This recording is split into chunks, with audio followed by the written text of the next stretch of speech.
Hi, in this chapter, we cover the Veresov attack along with some sidelines.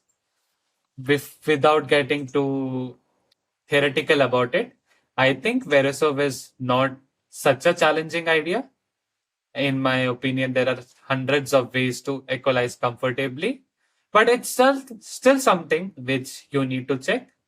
I would say it's played by players who were probably using it 20, 30 years ago and are just continuing with that, or some players who just want to play something for fun.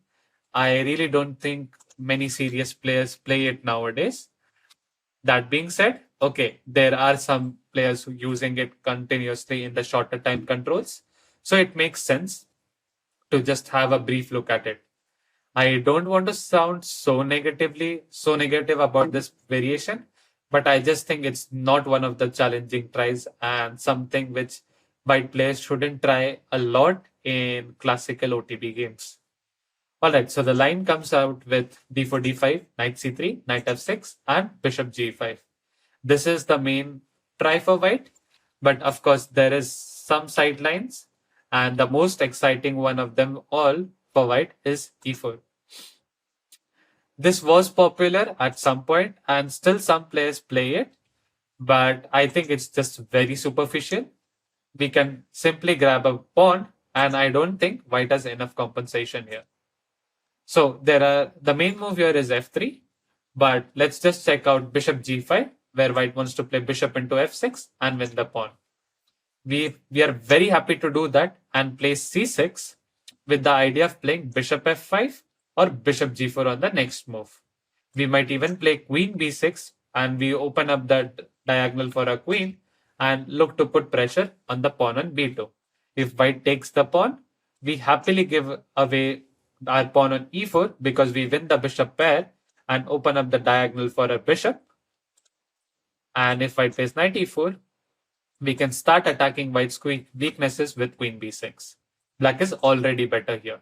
White can't play b3 because of the threat of bishop b4 check, and otherwise we just play f5, kick the knight away, develop our bishop to e6 and d6, where we just remain better due to the pair of bishops. So instead of bishop g5, white might try playing f3, which is the most played move in the position. White wants us to take on f3 and take back with the knight, so that maybe there might be some pressure on c4 with bishop c4 and knight e5. I don't think there is anything which we need to be worried about, but if there are thousands of games in the database, we should just have a look at this.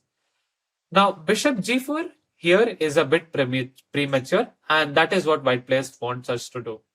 The point is, white plays h3, and now we can't take on f3 because after queen f3, c6, followed by g4, white has a great initiative due to the pair of bishops and the threat of playing g5 and then bishop e3 long castle. We are underdeveloped and the f7 pawn might be vulnerable. So to counter that, we start with c6, and basically our point is just like in the bishop g4 variation. We would have loved to play queen d4, but white has queen b7. So we c6, we stop that and basically threaten bishop g4 now. White still needs to play bishop c4, otherwise there is no compensation. If white plays bd3, we get our bishop out to g4, and then we play e6, bishop e7, knight d7, short castle. White doesn't have enough compensation here.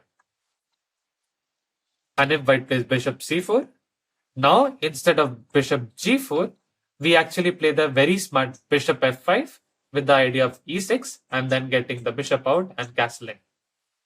White needs to attack with knight e5 because after short castle e6, there is no attack and we simply retain an extra pawn for no reason. So knight e5, white is making threats and trying to use initiative and turn it into compensation for the missing pawn. But after e6, there isn't any attack. White's best bet is to castle, since g4 runs into, we don't play bishop g6, but counter attack with knight fd7. and black is already better. The tactical point being is that gf5 runs into knight e5, de5, and queen h4 check, winning the bishop on c4, after which we have extra pawn and white's king is very much exposed. And so if white plays castle here, we just play bishop g6. We get rid out all of rook f5 ideas and play bishop e7 castle on the next move. White doesn't have enough compensation for the pawn and we stand much better. That's it for this line with 3 e4. You don't need to know a lot here. By the way, bishop f4 transposes to Jobawa London, which we have already checked previously. And now let's go and check bishop g5. So white wants to play bishop f6 and spoil our pawn structure, which isn't a big deal since this bishop would be opened up. But for me, the simplest move is knight bd7, where I just play bishop f6 with knight f6. Now, the drawback is that this bishop can't be developed easily, but our idea is to play c5 and challenge white's center, and this is the alternate idea of playing knight d7 where the c5 pawn is developed. White's main move is knight f3, but there are a couple of moves which we should know. There is queen d3 and f3. Let's start by checking queen d3. White's idea is to play e4 and after d4, knight e4, knight e4, queen e4, keep some extra space in the position. We don't want to allow that and firstly start by playing h6, kicking off the g5 bishop. We know this is a very useful move, especially in the Manhattan and the Manhattan and the Gukesh QJV. White goes back to h4 and now we play c5 and looking to undermine white's center. So we are not allowing white to play e4 and gain space. White probably needs to play d into c5. Moves like e3 are very slow since we can now gain space with c4 and after e6 bishop e7, white's pieces are very awkwardly placed. So after c5, white needs to play dc5. If white plays long castle, we are right on time with c4, looking to launch an attack on the queen side after queen f3 with queen a5 followed by b5, b4. White is already seriously worse here and needs to be very, very careful. And that brings us to d into c5, where white has to release the tension. But after e6, we defend this pawn and we might take with the knight, winning a tempo, or with the bishop, where we remain better due to extra space and basically just having more comfortable positioning of our pieces. If white plays long castle, we will just play knight c5 and follow it up with bd7, rook c8, exerting pressure on the c5. That's it for this queen d3 line. We now move on to fourth f3, where white wants to play e4. Very ambitious, but the pieces are not developed. We start by kicking off the bishop and play h6. And basically white has two options here. There is bishop h4 and there is bishop f4. The weaker move is bishop f4 as it allows us to play knight h5 and harass the bishop in some lines. We start by playing c5 and challenging white's center. The only way white can try to create some chances is by counter-attacking and playing e4.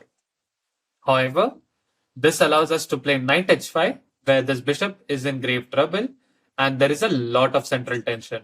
So a good strategic player maintains tension and releases only when they have a very concrete idea planned in mind. In this position, we are hoping for white to play bishop e3, where rather than playing c d4 and d4 and releasing tension, we play e5 and increase more tension with the tactical motive of meeting dc5 with d4. So we are adding more fuel to the fire and basically hoping white to take on d5 so that after c d4 we have more space and white has loads of dark square weaknesses. We want our opponent to release the tension or we want to release tension at the right time. Releasing tension prematurely allows our opponent to improve their position, and this was a great example of maintaining tension and exploiting it wonderfully. Instead of bishop e3, white can try playing knight d5, winning a pawn, and it seems like white is fine. But after knight f4, we have won the bishop pair, and after cd4, we regain the pawn. The tactical motive is that after queen d4, we have e5 with a double attack. And if white doesn't play that, we will play e5 ourselves, consolidate the pawn on d4, where we remain better due to more space and the pair of bishops. That's it for this line with bishop f4. And now we move on to bishop h4. As usual, we strike in the center with c5. As usual, white needs to play e4 and create counter chances. Otherwise, something like dc5 is comfortably met with e6, where we play bishop into c5, get our queen out to b6, and we are dominating already due to the weaknesses on the king side, on the dark squares, and more space along with better positioning of the pieces. If white plays e4, now we release the tension because we have a very concrete line planned after fe4. This pawn is now vulnerable, which we try to exploit by playing g5, forcing the bishop back, and then getting our queen into the game with queen a5 with the idea of knight e4. Now these pawns are in huge pressure, and if white plays something like queen d3, we can take, force white to take, and now introduce the bishop into the attack as well. Black has great initiative with all kinds of threads flowing on, and black is already much better. That's it with the line with 4f3. It's very superficial, to say the least, and white probably should bring the knight into the game and develop a piece. But now this knight on c3 is misplaced, as white can't ever play c2, c4, and basically this knight restricts white's growth. We play h6, we kick off the bishop. White needs to play bishop h4.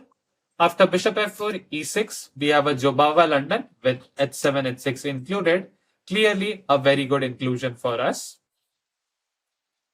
If white plays bishop h4, again we play e6 and we want to pin the knight with bishop b4 and spoil white's pawn structure. In case white plays e3, we use the plan and play bishop b4, where we are not only threatening c5, queen a5 and bishop c3, but also g5, knight e4 in the Manhattan and the Gukesh QGD style, exerting pressure on this pawn on this knight on c3. In those positions, white had pawn on c4, so white had some pressure on d5. Here, white doesn't even have that, and clearly has a much inferior version of that positions. So the only way it makes sense for white is to play e4 and try to exploit this pin. White's claim is that after d4, knight e4, white has somewhat more space in the center, but we win a pawn with g5. We force the bishop to go back and play knight into e4, winning a pawn. The only way white can create chances here is knight e4, d e4, and knight d2. Knight e5 is very ambitious, but your bishop is very poorly placed, and we play h5, stopping queen h5 and threatening h4. We may also play knight e5, bishop e5 and f6, trapping the bishop, and basically white doesn't have the compensation for the missing pawn. If white plays knight d2, threatening knight into e4, with the idea that if we play f5, white wants to play queen h5 check. We are not bothered and actually just play king e7. The point is this pawn mass is very strong, and the extra pawn along with the cushion by this pawn mass means that our king is not in any danger. We will play knight f6 or trap the bishop with f4, and black is already much better here. If white doesn't play that and plays bishop c4, hoping for us to play knight f6 so that they have bishop e5 and at least the bishop is developed, we don't even allow that and just play bishop d6. The point being that bishop into e6 runs into knight f6, and white doesn't have queen h5 check any longer, while we have this great pawn mass. And bishop into d6, c d6, bishop e6 also runs into knight f6, where we are much better due to our space advantage. We can castle short if the bishops are traded, and if the bishops aren't traded, we'll play king f8 and castle artificially and keep a great advantage due to these extra pawns in the center. We might also play d5, f4 and start increasing our space advantage. White has no way to attack our king. That brings us an end to a very short but okay, I won't even say important because I'm against the philosophy of playing Veresov personally, but it depends on who the opponent is. All right, so we end this chapter with a very comfortable game for black, and all you need to remember is basically for d4, d5, knight c3, knight f6, bishop g5. Just play knight d7, play e6, play c5, undermine white center, or play bishop b4 and put pressure on this knight. See you guys in the next and the final chapter of the course.